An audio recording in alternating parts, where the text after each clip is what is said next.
오늘 금식한 이야기를, 금식하는 것을 보고 옛날 생각이 났어요. 저는 고등학교 시절에 배가 많이 고팠어요. 집이 가난했거든요. 그래서 일주일이면 2번 아니면 3번 정도 한 끼를 못 먹었어요.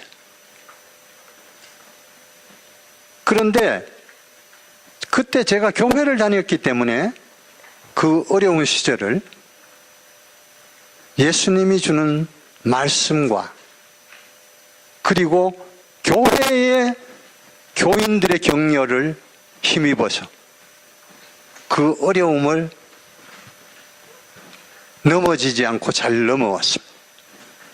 그래서 그때의 그 기억과 그 감사가 아직도 저 가슴 깊이 자리 잡고 있습니다. 저는 제가 지나온 이야기를 하는 거기 때문에 여러분들에게 이 이야기가 반면교사가 돼서 여러분들이 참고를 하면서 남은 일생을 살아가시면 참 좋겠다고 하는 생각을 가지고 이 자리에 왔습니다.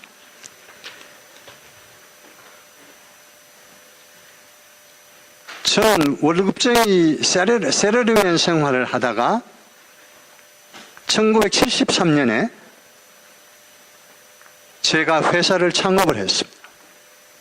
근데 원래 하던 일이 섬유회사에 무역을 했기 때문에 성관계 일을 하는 것은 제가 15년 동안 하던 일이어서 계속하는데 남들보다 훨씬 더 유리한 곳에 서 있었어요. 그리고 1960년대 초에는 대한민국 전체에 무역 수출입을 할 수 있는 라이센스를 받은 회사가 23개가 있었어요. 23개 안에 10번째 안에 들어가는 회사에서 무역부에 일을 했었습니다. 그래서 출발을 해서 아주 쉽게 금방 월급쟁이 하는 것보다가 훨씬 더 많은 소득을 얻을 수가 있었어요. 그래서 한 2주 지나고 났는데 일본의 가네부라고 하는 곳에서 실크 스카프에 대한 디자인을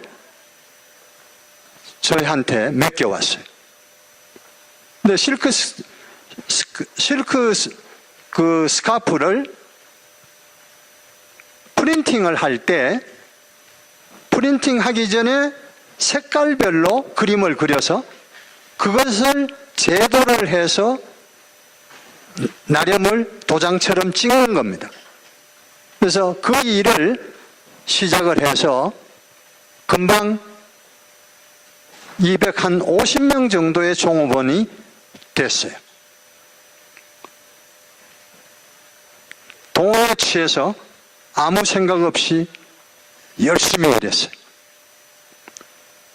공장도 생기고 1973년에 그때 일본 토요다에 코로나를 가지고 다녔어요. 저희 교회에 자가용이 저 한 대밖에 없어요.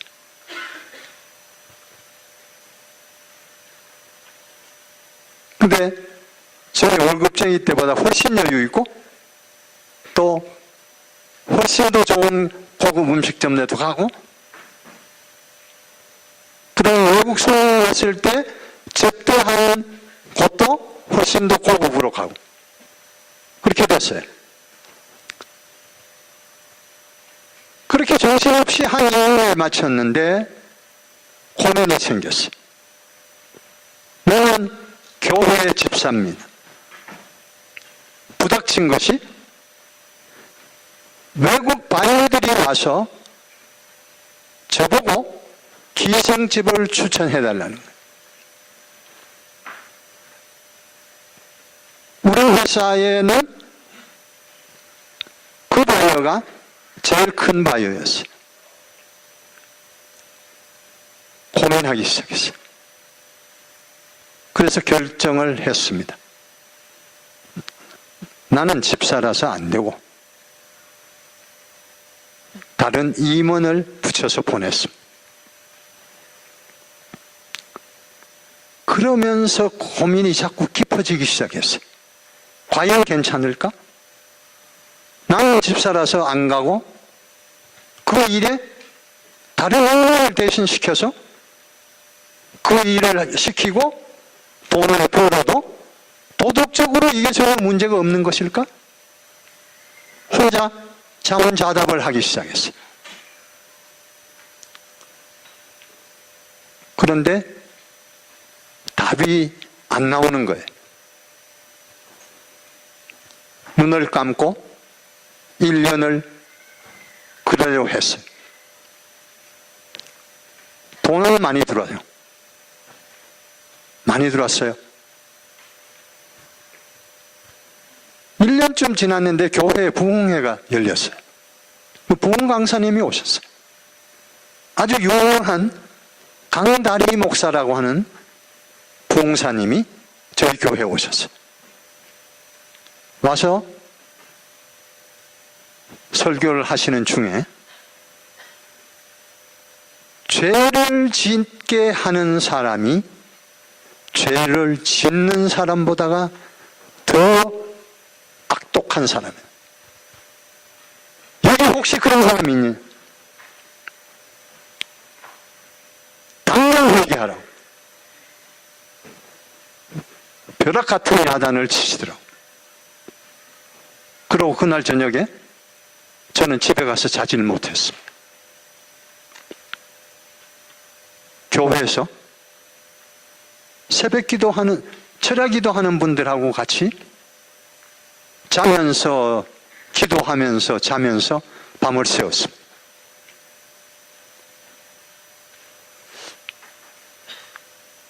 그러다 보니까 75년이 다 갔습니다. 76년 원단 예배에 갔다가 기도 제목을 써내라고 그러셨어요. 기도 제목을 써냈습니다. 여러분, 뭐라고, 어떤 기도 제목을 써냈을 것 같아요?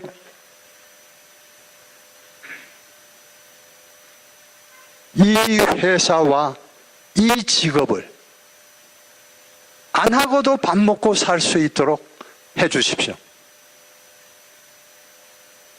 그 기도 제목을 써냈어요. 그리고 며칠 지나서 우리 담임 목사님이 저한테 물어보시는 거예요. 그러면 이 회사 망하라는 얘기 아니냐? 만약에 그거밖에 길이 없다면 망해도 좋습니다.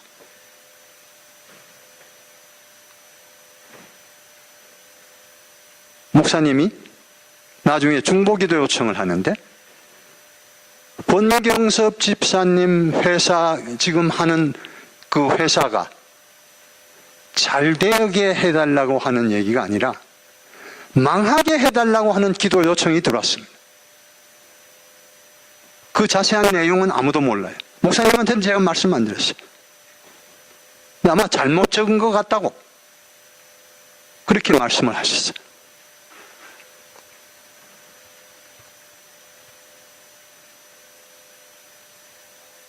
그러면서 마음속에 그림자가 점점 깊어지기 시작했어요.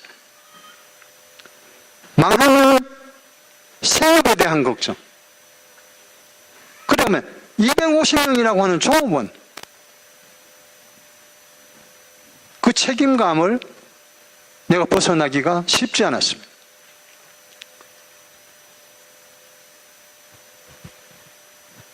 그러는 중에 1979년 연초에 회사가 망했습니다. 그 일을 기생집을 안내하고 같이 다니던 사람이 일본 사람과 손을 잡고 우리의 일을 들고 회사를 차렸어요. 여러분, 박수 치셔야 돼요.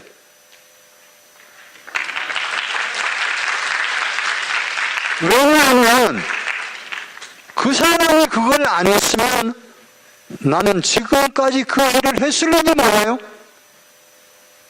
돈을 벌었을는지 모르지만 크리스찬 비즈니스맨으로는 어디에 가도 설 수가 없어요.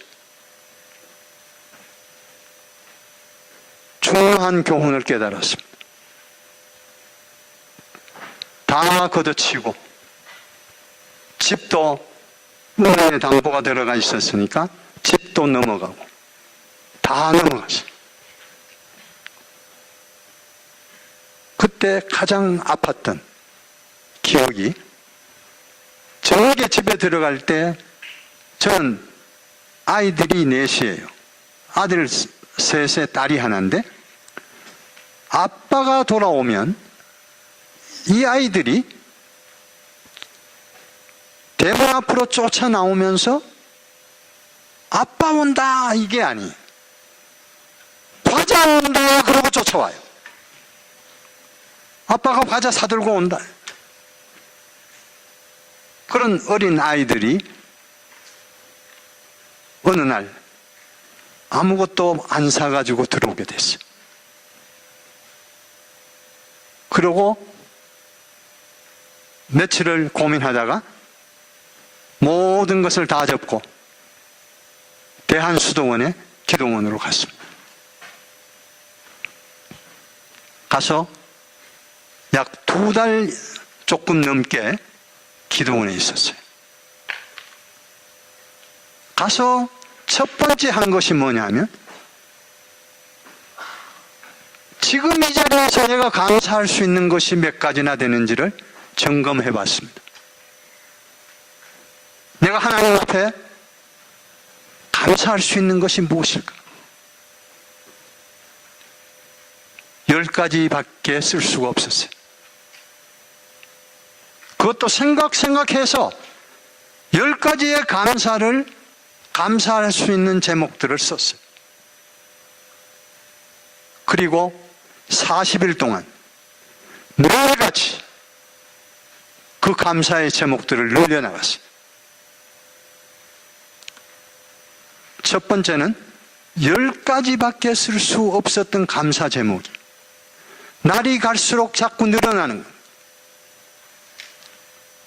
40일을 마치고 내려올 때 노트에 5페이지의 감사 제목을 적을 수가 있었어요.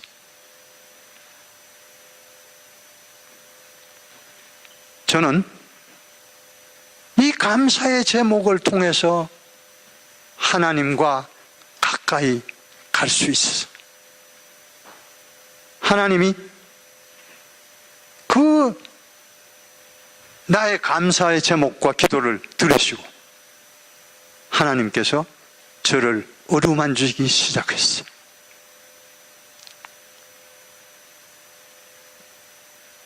나는 특별한 능력도 없었어요.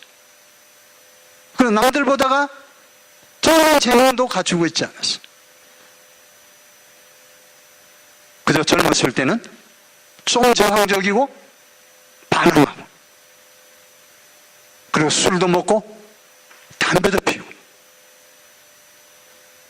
그러면서 교회를 다녔어요.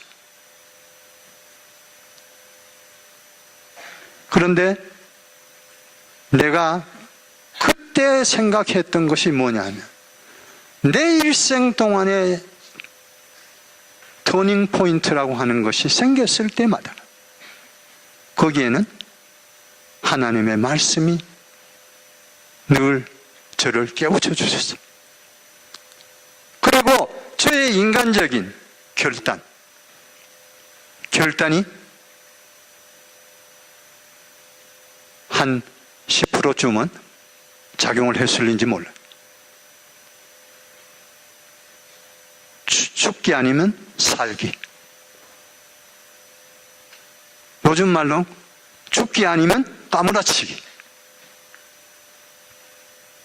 무슨 일을 하든지 하나님 앞에서 하는 일일수록, 여러분이 돈 생기지 않고 남을 위해서 하는 일일수록 최소의 것으로 드려야 된다고 하는 것이 하나님께서 성경을 통해서 가르쳐 주신 것이.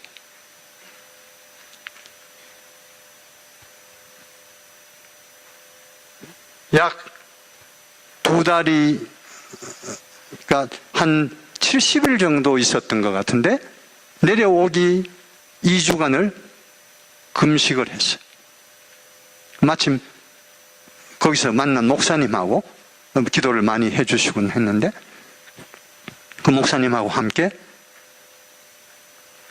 이 목사님은 3주를 금식을 하셨어요. 그래서 금식하는 하는데 주의할 점, 이런 것을 저한테 가르쳐 주셨어요. 그래서 2주를 금식을 하고, 그리고 내려왔어요. 내려올 때 주머니 돈이 하나도 없는데도 불구하고 올라갈 때하고는 전혀 다른 사람으로 바뀌어서 집으로 내려왔어요.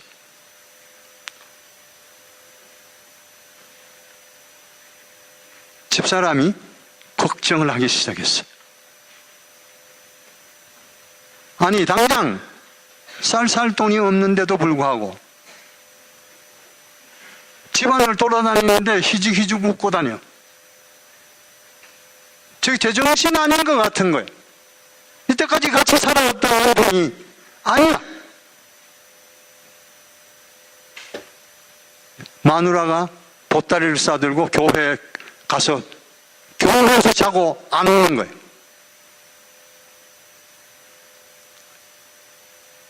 그래서 우리 어머니가 오셨어요. 오셔서 아이들 학교 가는 거 돌봐주시고, 그 첩은 경매에 붙여졌어요.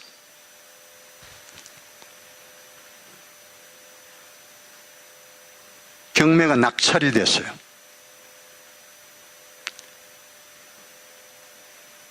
시세보다가 훨씬 더 싼 값으로 낙찰이 됐어요. 명도 통지서가 왔어요. 집을 비우라고. 그런데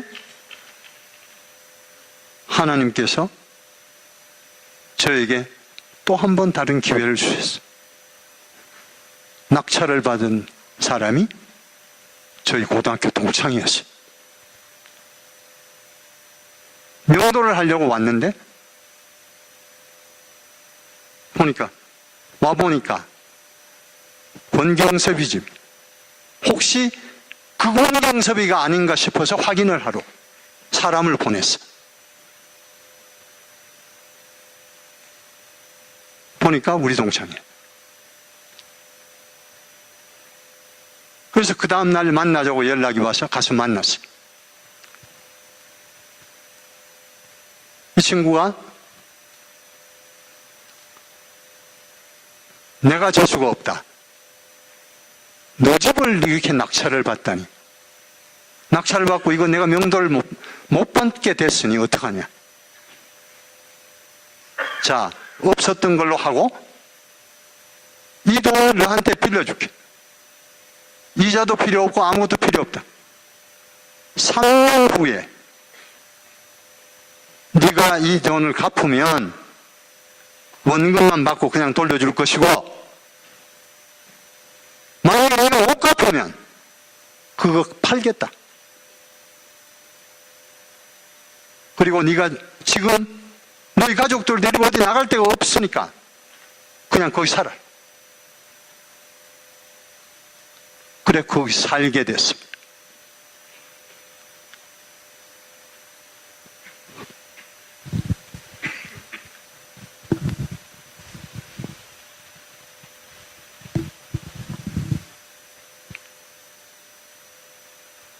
그렇게 살면서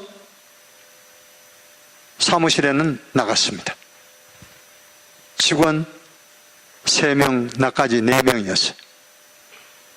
그 사람들 월급을 몇 달을 못 줬어요. 근데 가라고 그래도 안 가고 사무실에 같이 있겠다는 거예요.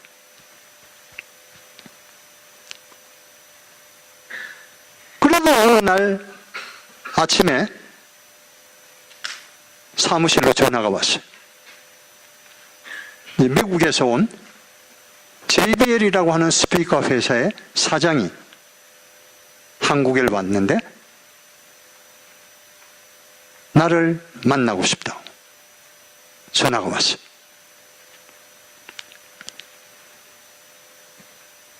저는 그 사람 난 알지 못해요. 근데 그 당시에 JBL이라고 하는 스피커 회사의 한국 대리점이 삼성물산이었어요. 근데 삼성물산은 뭐 돈벌이 할 일이 얼마든지 많으니까 한 사람이 여러 가지 일을 하고 있었어요. 그러니까 잘 케어를 못했어. 그러니까 사장이 와서 보니까, 담당자가 와서 얘기를 해보니까 제품에 대한 걸 아는 것도 하나도 없고 팔지도 못하고 또 팔 생각도 없고, 그러니까 이 사람이 찾다가 삼성에다 물어봤대요. 앞으로 할 생각이 있냐? 우리 잘 못 판다. 그 담당자가 솔직하게 얘기를 해줬어. 그러면 우리가 다른 사람을 찾겠다. 그러고 전화를 한 곳이 나와 한국에서 오디오로 가장 부자였던 다른 한 곳하고 두 군데를 대상으로 삼아서 만나기 시작했어. 난 궁금했어요. 어떻게 내 주소를 알아, 전화번호를. 그래서 프라자 호텔에 아침에 아침 약속을 해서 갔습니다. 갔더니 난 얼굴 봐도 누군지도 모르고, 그래서 거기 웨이터 보고 이런 분이 여기 와 계시는지 찾아봐 달라. 그랬더니 옆에 서 있던 분이 나라고. 그래서 같이 앉았습니다. 그래서 인사하고, 그래서 물어봤습니다. 나를 어떻게 알았냐?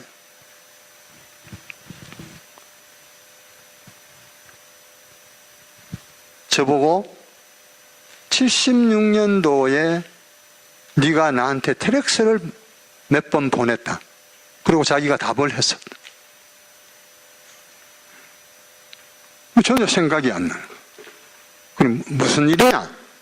언제 내가 보냈냐? 그랬더니 자기가 오토폰이라고 하는 회사의 사장을 할 때 전축 바늘이 부러졌다고 이거 수리할 수 있는 데가 어디냐 하고 텔엑스로 내가 물어본 적이 있어요. 우리 아이들이 68년생, 70년생 그래요. 근데 얘들이 아버지가 매일같이 레코드판을 들으니까 얘들이 신기해가지고 그 레코드판을 아버지가 없으면 매일 넣어지는 거예요. 그래서 둘이서 서로 만지려고 싸우다가 레코드판을 부러뜨렸어요. 그래서 꽤 비싼 거였어요.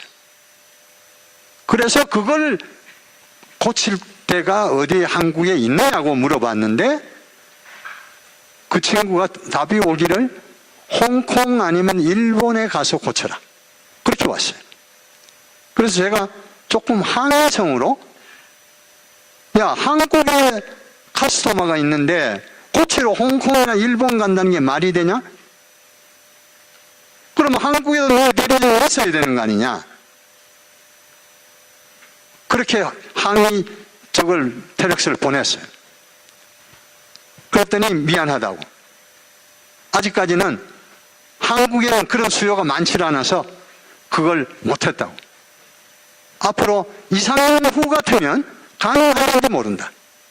그렇게 왔어요. 그래서 제가 2, 3년 후면 가능할지도 모른다고 하는 걸 보고 그러면 그때 날 대리점으로 해달라. 그렇게 테렉스를 보냈어요. 그리고 잊어버렸어요. 이 사람이 그걸 들고 한국에 와서 나한테 전화를 한 거예요.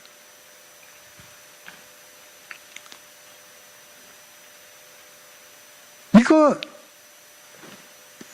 소설같이 써야 돼요. 이렇게 되려면. 그래서 그 사람을 만났어요. 나는 돈이 없다. 뭐 부도 나서 지금 이렇게 됐다. 돈이 문제가 아니다. 사람이 중요하다. 사람만 있으면 다 할 수 있다. 되게 잘 봤어요. 저는 아주 잘 봤어요. 근데 돈이 없다고.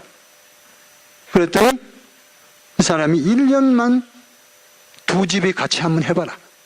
같이 해보고 그러고 나서 1년 후에 최종적으로 대리점을 결정해 주겠다. 돈이 없다. 돈이 없어서 못한다. 그랬더니 돈 줄게. 돈 준다는 거예요. 이거 물건 파는 사람이 왜 돈을 주냐? 나중에 큰 거 가져가기 위해서 먼저 돈을 줄게. 안 믿겨졌어요. 그럼 넌 돈을 어떻게 줄래?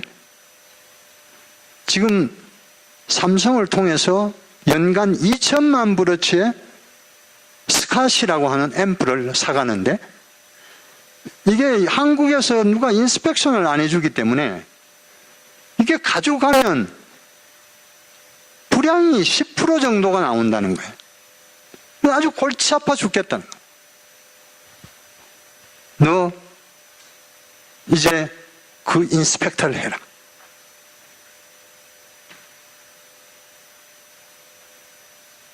왜 안 하겠어요? 돈이 생기는 일인데 제가 하겠다고 했어요. 그랬더니 그때 그 사람이 3만 불짜리 수표를 끊어줬어요. 그리고 다른 한쪽은 명동에 빌딩이 있는 회사예요. 굉장히 큰 회사예요. 그리고 오디오도 오랫동안 했던 사람. 수입을 시작해서 물건을 팔았어요. 나는 돈이 몽땅 해서 3만 불밖에 없는 사람이에요. 그 3만 불도 다 쓸 수가 없는 게 먹고 살아야 되죠. 3만 불에서 직원들 한 달치씩 월급 주고 나도 생활비 한 달 가져가고 그 나머지를 가지고 수입을 했어. 수입을 하니까 그 당시에 수입 관세가 특소세를 합쳐서 135%였어요. 세관에서 아직까지 이 제품을 135%를 내고 통관한 기록이 없다는 거예요. 그럼 이렇게 해서 되느냐? 왜냐하면 PX에서 오디오가 쏟아져 나오는데 이거 가지고 장사가 되겠느냐? 되죠. 했어요. 1년 동안 3만 브러치를 수입을 했어요. 1년 후에 상대방은 12만 5천 불을 했어요.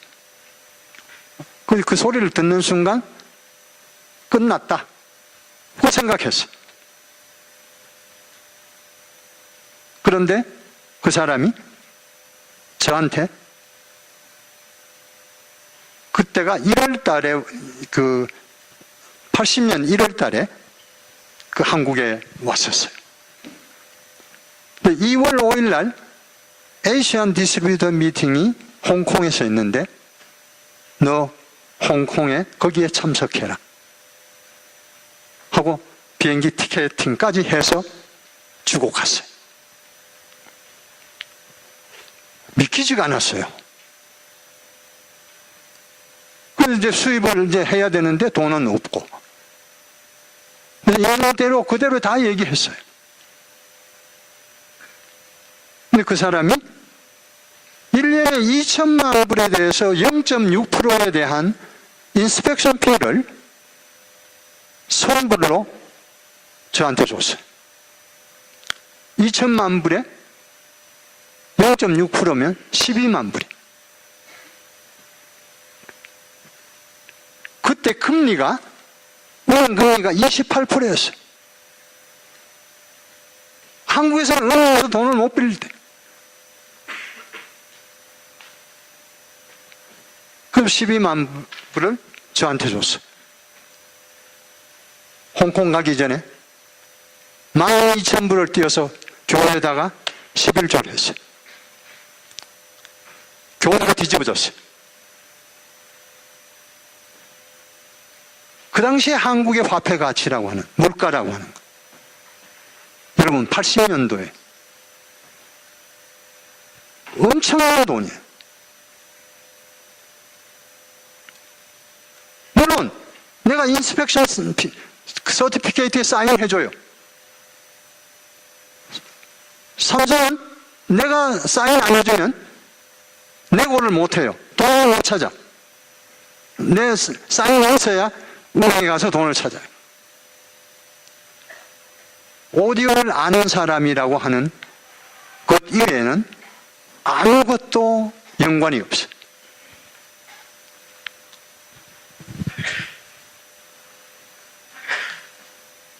홍콩을 갔습니다.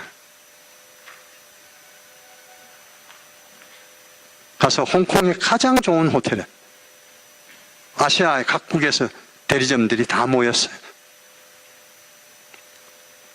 갔는데 거기에 세일즈 담당 부사장이 미국 교회 장로님이었어요. 제가 그때 장로였어요. 얼마나 반가워하는지 몰라요. 왜냐하면 그 회사가, JBL이라고 하는 회사가 유태인이 주인이에요. 그리고 중요 요소는 전부 유태인이에요. 그 속에 개신교 장로가 끼어서 혼자서 고군분투를 하고 있었어요. 정말 형제처럼 반가워했어요. 승승장구를 했습니다. 사업이 커졌어요. 그런데 시장에 나가보니까 정상적으로 수입한 제품은 대한민국 전체를 뒤집어도 우리 회사가 수입한 것밖에 없어요. 나머지는 전부 다 PX에서 나온 훔친 물건. PX 물건이라고 하는 게 어떤 건지 잘 모르시죠? 미국에서 미군들이 사용하는 물품을 컨테이너로 실어서 한국으로 보내요. 거기는 다 보험이 들어있어요. 만약에 잃어버리거나 부서지거나 못 쓰게 되면 보험으로 다 커버해줘요. 그럼 부산에 도착을 해서 트레일러에 싣고 각 미군 부대로 보내집니다. 그럼 중간에 경찰과 도둑놈들이 짜고 트럭 운전수하고 셋이 짜는 거, 그 컨테이너를 열고 물건을 빼내가는 거예요. 그걸 갖다 시장에다 파는 거예요. 그러면 PX는 아무 소리가 없어요. 보험이 들어있으니까 돈 그대로 다 받아요. 그러면 이 훔친 사람들은 감독하는 기관하고 해서 그걸 팔아먹고 살아갔으니까 정상적으로 세금을 내고 비즈니스 하는 사람이 10%도 안 됐어요. 뭐 10%가 아니라 그보다 더 적었을 수도 있어요. 근데 물건이 잘 팔립니다. 물건 수입하면 돈 맞아주고 물건 가져가요. 그것도 물건도 도착하기 전에 돈을 먼저 갖다 줘요. 그래서 팔았어요. 신나게. 그리고 3개월마다 부가세 신고를 하려고 하니까 물건 돈 다 줬으니까 영수증 네가 처리해라 이런 얘기. 이거 새로운 드라마예요. 내가 크리스찬으로, 내가 장로로서 이 사업을 하고 있는데 국가의 법이 정해진 법률을 어기면서 그거 절대로 하면 안 된다. 그래서 그분들에게 1년을 쫓아다니면서 사정을 했어요. 근데 안 돼요. 그거 세금 내고 장사하면 절대로 그거는 돈 못 번다. 세금, 그러니까 돈은 자기네 다 줬으니까 그 문서 처리는 네가 해라 이런 얘기. 쫓아다니다가 할 수가 없어서 기도하다가 생각이 떠올랐어요. 저 사람들이 아직까지 세금을 한 번도 내본 적이 없는 사람이에요. 그러니까 세금에 대한 공포가 엄청난 거예요. 사실 내보는 그렇게 무서울 정도는 아닌데 그러더라고요. 그래서 제가 제안을 했습니다. 앞으로 2년 동안 여러분 이름으로 부가세를 내가 대신 내주겠다. 그러니까 영수증을 대신 물건이 나갈 때 당신네 회사 이름 앞으로 영수증을 끊게 해달라. 부가세를 내가 대신 내주겠다고 하는데도 안 받으려고 그래. 그걸 쫓아다니면서 설득했어요. 그래서 결국은 그분들의 세금을 내가 대신 내주고 2년을 약속하고 대신 세금 내역서라든가 이런 것들은 본인들에게 다 통보가 돼요. 이분들이 보는 거예요. 내가 자기 이름으로 권경섭이가 저 멍청한 놈이 얼마나 냈을까? 이렇게 보는 거예요. 그런데 1년 반쯤 지났을 때 5집인데 이분들이 세금 그만 내줘도 된다. 우리가 내겠다. 왜 벼랑간 왜 그렇게 됐냐? 물어봤어요. 네가 우리 이름으로 내는 세금 액수를 보니까 별거 아니더라. 그런데 우리는 이때까지 경찰서에 떴다 그러면 벌벌 떨고 세무서 왔다 그러면 벌벌 떨고 관세청에서 누가 나왔다 그러면 떨고 서울시에서 나왔다 그러면 벌벌 떨고 떠나는 것뿐만 아니고 봉투를 오는 사람마다 줘야 됐다. 그리고 경찰에서 왔다 그러면 봉투 주는 거는 아이들한테 맡겨놓고 사장은 도망가고 그렇게 십몇 년을 장사를 해왔다. 그러니까 이제는 나도 떳떳하게 장사하고 싶다. 그래서 이분들이 1년 만에 부가세를 내기 시작했어요. 그리고 두서너 달 지나니까 거의 한 달에도 몇 번씩 오던 세무서 사람이 안 오는 거예요. 그 다음에 관세청의 사람이 안 오는 거예요. 왜냐하면 관세청은 PX 물건을 단속하기 위해서 오는 건데 노예는 게 PX 물건이 아니야. 자기네들이 정식으로 통관해준 물건이에요. 거기에서 돈 달라고 그래서 돈 안 줘요. 잘못한 게 없으니까. 경찰도 보니까 단속하는 게 PX 물건 단속해. 이분들이 그때서야 그 가치를 알게 됐어요. 제가 그 전에 이렇게 설득했거든요. 사업을 하십시오. 장사하지 말고 사업을 하십시오. 그래야 저녁에 잠잘 때 두 다리 쫙 뻗고 죽은 듯이 잠자고 다음날 아침에 벌떡 일어나서 새날을 맞아야, 그래야 그게 정상적인 생활이 아니겠네. 이렇게 설득했던 적이 있어요. 한 번은 그분도 선교교회 집사님이셨는데 그분이 저한테 고백을 하더라고요. 이때까지 불안해서 하루도 잠을 제대로 못 잤다. 그런데 요즘 잠을 잘 잡니다.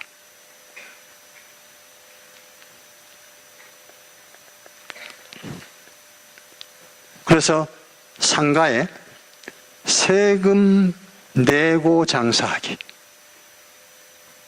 그걸 저희들이 쪽지를 들고 다니면서 우리 거래처에는 앞에다 다 붙였어요. 그 당시에 국세청이 77년에 우리나라에 생겼어요. 첫 번째 국세청이 생겼을 때 우리나라 세수 목표가 700억이에요. 여러분 한번 생각해 보면 기가 막히죠, 금액이. 1980년에 세수 목표가 1200억이에요.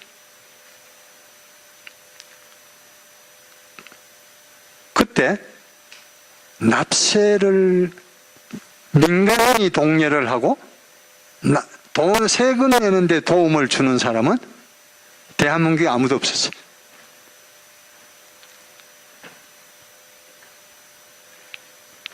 근데 놀라운 경험을 또 하나 하게 됩니다.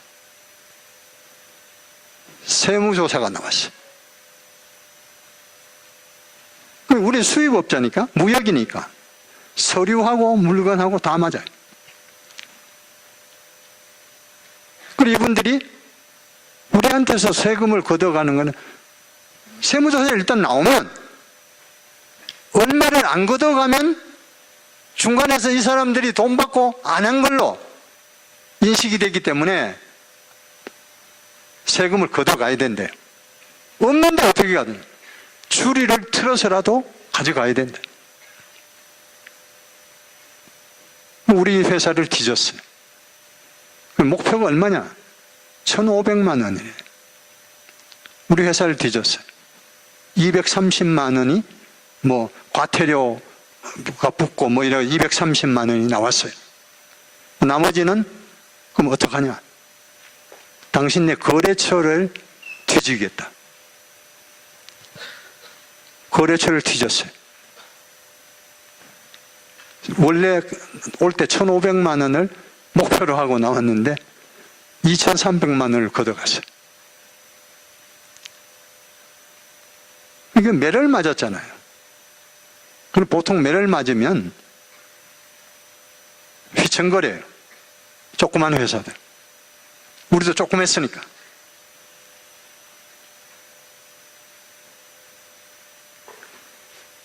그래서 열심히 했습니다. 정말 죽을 힘을 다해서 했습니다. 1994년 조세의 날이라고 해요. 세금의 날입니다. 재무부에서 연락이 왔어요. 아, 축하합니다. 선생님, 산업훈장, 철탑산업훈장 포상자로 선정이 되셨습니다. 깜짝 놀랐어요. 우리나라 지금 역사에 대한민국 역사에 수의법자가 훈장을 받은 경우는 한 번도 없습니다. 제가 제1호입니다. 모든 수상자는 수출과 관련된 산업의 사람밖에 훈장을 받은 사람은 없습니다. 나중에 그 비하인드 스토리를 들어보니까 우리 세무조사를 나왔던 사무관이 나중에 국세청장 했는데요. 이 사람이 와서 뒤지다 보니까 보통 조그만 회사들은 사장 돈과 회사 돈이 구분이 잘 안 돼요. 급하면 뭐 이것도 쓰고 나중에 또 넣고 뭐 이러는 거예요. 근데 제일 먼저 와서 사장 가수 가부를 제일 먼저 뒤져요. 회사에서 돈 빌려간 거 있는지, 아니면 사장이 회사에 돈 꿔준 거 있는지, 거기에 비리가 늘 숨어 있어요. 그걸 싹 뒤졌어요. 난 한 푼도 가져간 적이 없어요. 그리고 이제 시장의 거래처를 다니면서 조사를 하면서 우리 회사에 대한 평판을 물어보고, 우리하고 거래하는 사람한테도 물어보고, 거래 안 하는 상인들한테도 물어보고, 그랬더니 대체적인 대답이 지독한 회사입니다. 뭐가 지독한? 그 사람들은 뭐를 이렇게 합니다 하면 죽어도 그대로 합니다. 이 사람이 아주 좋게 그걸 들었어요. 그래서 이분이 사무관이었다가 과장이 되고 국장이 되고 청장이 됐어요. 대한민국 국세청 역사에 세금 문제로 해서 한 번도 오점이 없는 회사, 그리고 납세자를 교육해서 세금을 내게끔 만드는 사람, 공로자로 재무부에 포상 신청을 했어요.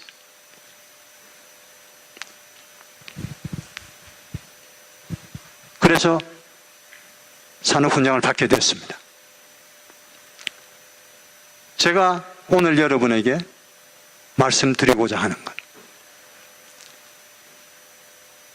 우리 앞에는 놓여진 상황들이 우리가 쉽게 선택을 하기 쉽도록 조건이 주어지질 않습니다. 무엇을 해야 되는지 이런저런 유혹이 우리 앞에는 너무 산재해 있어요. 그러나 우리는 선택해야 돼요. 일생을 여러분은 선택을 하면서 살아가셔야 돼요. 그 선택이 무엇을 선택하느냐, 어떤 조건을 선택해야 되느냐 하는 이야기를 여러분들에게 말씀드리려고요. 두 가지 길이 항상 함께 놓입니다. 한쪽은 쉽게 갈 수 있는, 눈에 보이는 길. 한쪽은 잘 안 보이지만 괜찮아 보인다. 두 가지 길을 여러분들이 앞에 놓았을 때 힘들고 어려운 길을 가십시오. 그러면 여러분은 정확하게 선택을 하셨습니다. 마태복음 7장 13절, 좁은 문으로 가라. 여러분, 그 성경 구절이, 성경에 나와 있는 모든 진리는 우리들에게 살아있는 동안 우리 가슴 속을 움직입니다. 그리고 여러분들 일생을 살아가면서 누구와 함께 살아갈 것인가 하는 질문에 대답하셔야 돼요. 같이 살아가는 부인, 남편? 아닙니다. 같이 살아가는 사람이 예수님이어야 됩니다. 저는 뽕나무의 비유를 여러분들에게 성경 말씀을 드리고 마치려고 합니다. 우리는 가지고 예수님은 뽕나무라고 말씀하셨어요. 가지가 잘못되면 뽕나무도 아파요. 가지가 손상을 입으면 뽕나무 자체도 손상을 입어요. 그 얘기는 예수님과 함께 살아가면 예수님의 보호와 예수님과 같이 생각하고 말하고 행동할 수 있게 돼요. 그것이 여러분들이, 우리 지금 현대 크리스찬들이 정해야 되는 아주 중요한 이슈예요. 그리고 최종적으로 여러분들이 목표가, 인생의 목표가 무엇이냐는 결정을 젊은 시절에 하셔야 돼요. 그 목표를 몰라서 기도하고 울고 불고 할 필요까지는 없어요. 여러분이 하고 싶은 것, 내가 잘 할 수 있는 것, 백지에다 그림을 그리세요. 그림을 그리면 생각했을 때보다는 훨씬 더 구체화돼요. 구체화된 것을 놓고 앞으로 5년 그리고 10년 중단기 계획을 세워서 어떻게 저 길을 내가 갈 것인지를 여러분들이 기도하십시오. 그러면 하나님께서 여러분들의 기도를 응답해 주신다고 하셨어요. 교회에 나와서 찬송하고, 그리고 사람들이 기도할 때 기도하고, 그리고 바깥에 나가서는 딴소리하고, 이거는 예수님께서 바라는 크리스찬의 모습이 아니에요. 저도 아까 말씀드렸죠. 술도 했고 담배도 피웠고 했어요. 도둑질도 했어요. 30에 그때까지의 권경섭을 30에 내가 죽였어요. 30부터 지금까지 한 번도 그런 일을 되풀이해 본 적이 없어요. 저는 하나님 앞에서의 약속을 100% 지킬 수는 없어요. 못 지켰어요. 그렇지만 죽기 살기로 지키려고 노력하고 있어요. 여러분들, 지금 세상에 돈을 많이 버는 사람들도 있고, 우리 세상 사람들이 봤을 때 성공한 사람들이 많이 있어요. 그러나 그분들에게 하나 없는 것이 있어요. 우리가 가지고 있는데도 불구하고 없는 것이 있어요. 예수님의 사랑이 없어요.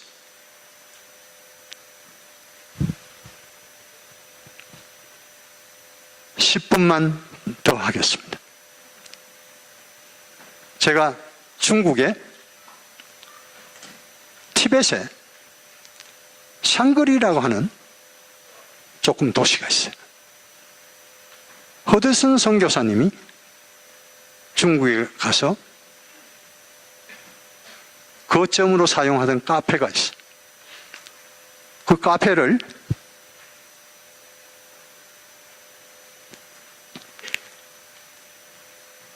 인수를 하고, 그리고 티벳에 벽돌 공장을 지었어요.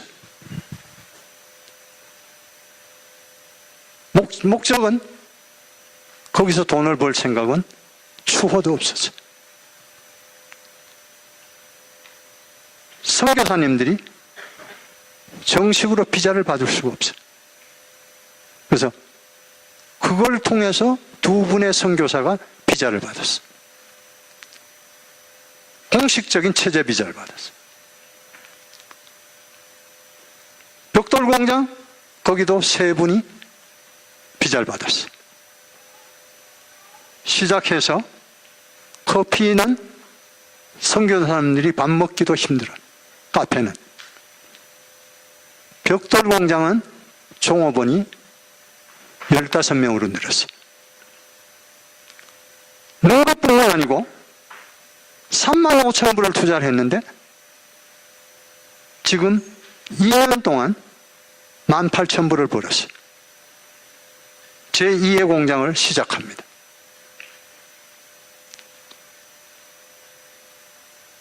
왜 말씀을 드리냐면 그거 하기 위해서 돈을 모았어요. 조금씩. 큰 돈을 먼저 띄어서 내놓은 게 아니에요. 조금씩 모아서 그 일을 했어요. 하니까 현지의 크리스찬 젊은 사람들이 일자리 없던 사람들이 일자리를 얻게 됐어요. 그리고 중국은 중국 사람이 중국 사람에게 선교하는 것은 마음대로 할 수 있어요. 그 일을 시작했어요.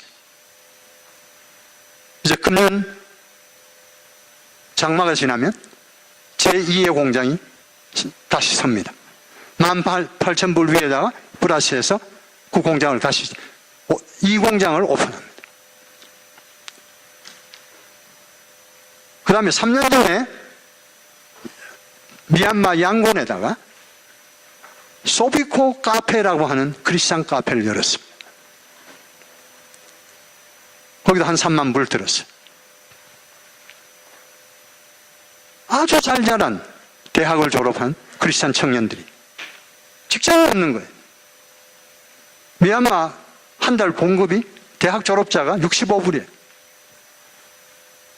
이 사람들이 대학원 나온 사람들이에요. 아주 우수한 일이에요. 제가 가서 그 사람들과 같이 미얀마 북쪽 전도 여행을 20일 동안 같이 했어요. 그러고 돌아오면서 이 사람들을 본거지를 만들어줬으면 좋겠다 해서 3만 불을 들여서 카페를 열었어요. 미얀마 크리스찬 카페인데 크지 않아요. 양곤에 와 있는 서양 선교사님들은 커피를 다 거기 왔어요. 돈이 벌려요. 6사람이 그걸로 해서 밥을 먹고 살아요. 돈이 벌립니다. 큰 돈은 물론 아닙니다. 거기에 인기 메뉴가 김치볶음밥이에요.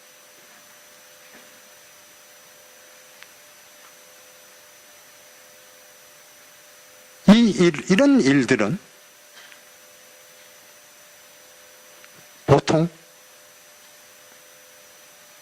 이때까지는 교회들이 했어요. 교회들이. 크리스찬 비즈니스맨들이 이 일을 감당해야 됩니다. 오늘 여기에 참석하신 여러분들, 나만 밥을 먹고 사는 것, 그건 사는 게 아니에요. 여러분들 앞으로의 목표 가운데 이 세상에 사는 이웃들에게 내가 어떤 기여를 하고 살 것인가를 오늘 이 저녁에 작정하시기를 부탁드립니다. 이것으로 간증을 마치도록 하겠습니다. 고맙습니다.